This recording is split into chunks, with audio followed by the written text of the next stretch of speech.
Hello, viewers. I'm speaking to you this evening from the BBC Research Department. And with me now is the Chief Researcher, Mr. Frederick Scuttle. Good evening, sir. Hello, Mr. Scuttle. Good evening, viewers. Now, Mr. Scuttle, we've heard a great deal about audience measurement. Yes. Would you like to estimate exactly how many people you think are watching this show now? We estimate, sir, 59 million, sir. But the entire population's only 50 million. Some watch more than others. But, of course, you only investigate a small percentage of these, don't you? Yeah, but even so, sir, we have a very high degree of authenticity, sir. I see. Well, of course, you must use highly skilled investigators for the job. Oh, indeed, yes, sir. They have to go out, sir, meet people. You know, they have to be able to talk to people man to man in their own language, you understand, sir. I see. They're expected to interview them in the vernacular. If that is where they are, sir, that is where they will interview them. And they have to shout, they'll get through, sir. Now, Mr. Scuttle, I noticed behind us this very impressive-looking graph. What exactly does it show? I will demonstrate, sir. Hang on, sir. You see, this, sir, demonstrates, you see, the number of shows the BBC put out last year, sir. I see it. Yes, sir. What accounts for this very steep rise in June, Mr. Scuttle? Ah, yes. Well, that is my secretary, sir, you see, Miss Goosehead. You see, she was making up the graph, you see, along here, you see. Whilst leaning forward and walking slowly backwards, you see. When I happened to be stood about there, sir, you see, and I accidentally and inadvertently bumped into her, sir, causing the sharp rise in the rate of Yes. Well, now, Mr. Scuttle, you're responsible for the entire BBC television output, aren't you? Yes, Not yes. just light entertainment. The whole lot, sir. You see, over here, sir, top of the tops. You see, I advise on that side. I advise people like Julie Rogers, Roy Orbison. Jean Pitney? Her as well, sir. I know them on the play, sir. Only last week I was passing Studio 3, sir. There's a girl coming through the French windows in the studio there, sir. She had the jodhpurs on, sir, the riding hat and the riding crop, splattered with mud. She says, "Mummy, Daddy, I have come from the meet." I had to tell her, sir, I have come for the meet. Fresh out of radar, sir. She didn't know, sir. Then this other fella comes on, sir. He says, "I'm the Borough Surveyor. I'm going to set my theodolite." I had to stop him, sir. No naked flames are allowed in the studio, you see. You have to tell him, you know. And, Mr. Scuttle, who's responsible for putting the shows out? Hugh and I. That's a good name for a show, that, isn't it? Oh, yes. Oh, I must remember that. No, sir. So Hugh, Carlton Green and I. So we'd like to do the one show, you see. And if we think it's a good one, and we run it into a series, you see. And if you don't think it's good? Oh, well then, sir, we don't show it, you see. Oh, I see. You scrap it.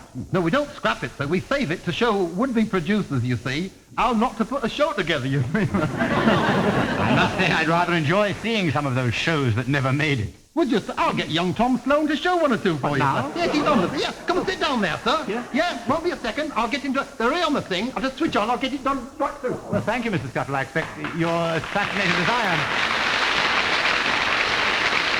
I'm sure you're as interested as I am to see some of these shows that never actually reached your screens.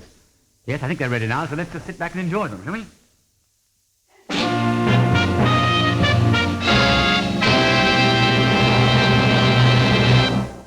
Good evening. We are starting our series tonight with songs from around the world with the international globe-trotting folk singer with the true ethnic sound, Ivor Burles. Good evening, ladies and gentlemen. I'd like to start off this evening with a very wonderful African song. You probably know it as Marion Makiba's famous Click song. And a lot of the African people say that a non-African cannot sing Marion Makiba's Click song as it is terribly difficult to pronounce. But after years of study, I managed to acquire the manner in which it is done. Here it is then, Marion Makiba's famous Click song. Il ina ilecha utwani ilecha ilina utwani aya olena mai atwani ilina ilecha. What the hell are you doing there?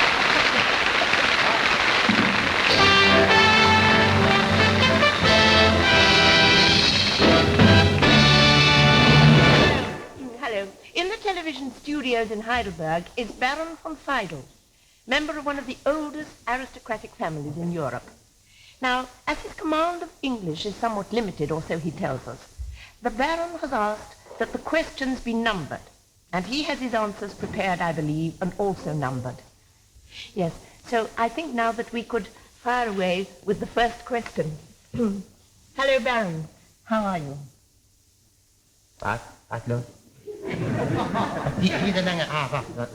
Oh, how are you, Baron?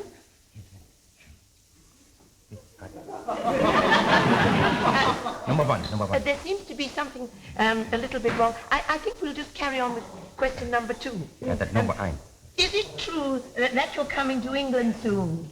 I am very well, thank you. Yes, is it true that this time you will be marrying your fiancée, Lady Thelma? Yes, and I hope to see much more this time than I was able to see on my last visit. There are several interesting and out-of-the-way places I would like to visit. I would have visited them on my last trip, but I was not given the opportunity. Baron, where are you going to spend your honeymoon? Yes, I hope so. Well, now, Baron, changing the subject, I believe that you have the only herd of Macedonian camels in captivity. Tell me, where do you keep them? In a small hotel in Eastbourne. The ozone there is beautiful. You know, you get the smell of the sea and all sorts of nice smells there. Yes. Yes. Well, is there anything that you would like to find in England that you didn't find the last time you were here? 140,000 square miles of desert, you see. That is where my camels are roam freely, you see. Is there anyone that you would like to talk to on your next trip? Yes, Albert Hall. Never been there. I believe that by your first marriage, Baron, you have got 2 children. Yes, they are Sir Alec Douglas Hume and Mr. Harold Wilson.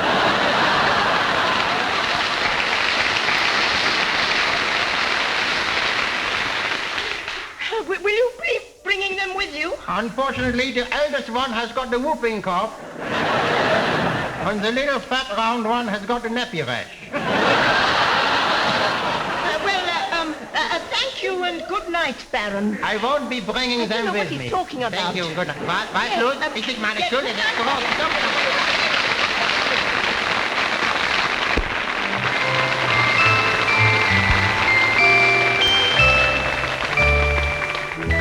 Round Britain Poetry tonight comes from Dalton Abbott and introduces for the first time on television one of the West Country's most prolific poets, Ted Tingle.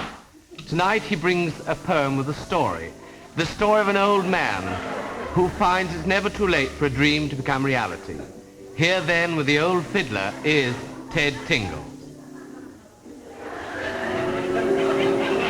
'Twas market day in the village and the crowd round the stores was quite dense. But what caught my eye was a stone-foiled eye with a musical instrument. And up the store come a little old man. His toe clothes was all tattered and thin, but his face come alight as his eyeballs caught sight of a beautiful old violin. He held it up to the dealer, saying, "How much is this one then?" He replied, "It's a Stradivarius, my man. That'll cost you £4.10. "I can't afford that," said the little old man, and a lump came into my throat. I was feeling quite chuffed, and so I stuffed in his hand a 10-shilling note. A crowd had gathered behind us, so I quickly went round with his hat. When we'd finished, I'd found I collected £5, so I took my 10-shilling back.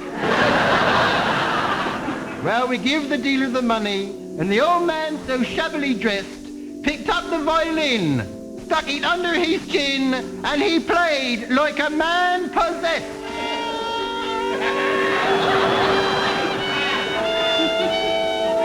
He played fugues and cantatas, and oratoritos too, by composers like Johann Sebastian Bach, to mention only a few. He played waltzes by Strauss and D. Floydemorse, and Tales from the Vienna Wood. Then Tchaikovsky's Piano Concerto, but he didn't play that quite so good. Well done, cried the crowd when he finished, and they gently patted his head. But the excitement was too much for the little old man, who unfortunately dropped down dead. Well, we gave the dealer the fiddle and took back our £4.10. Then we picked up the old man, and we laid him to rest in the cemetery down by the glen. But sometimes at night, when the moon do shine bright, if I should wander that way up over the hill, it seems that still I can hear the old man play.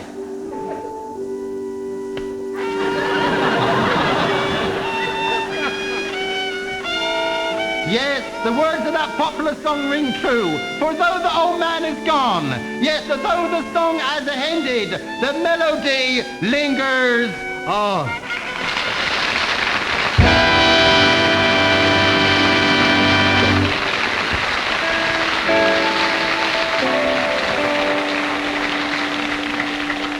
Good evening. Tonight we present for the first time on BBC TV Continental Cabaret. We hope during this series to bring you some of the finest performers from the European cabaret scene. Our first guests in this program offer you a Tyrolean Kippisch dance. So here now, complete with lederhosen, are that popular Austrian couple, Fritz and Chips.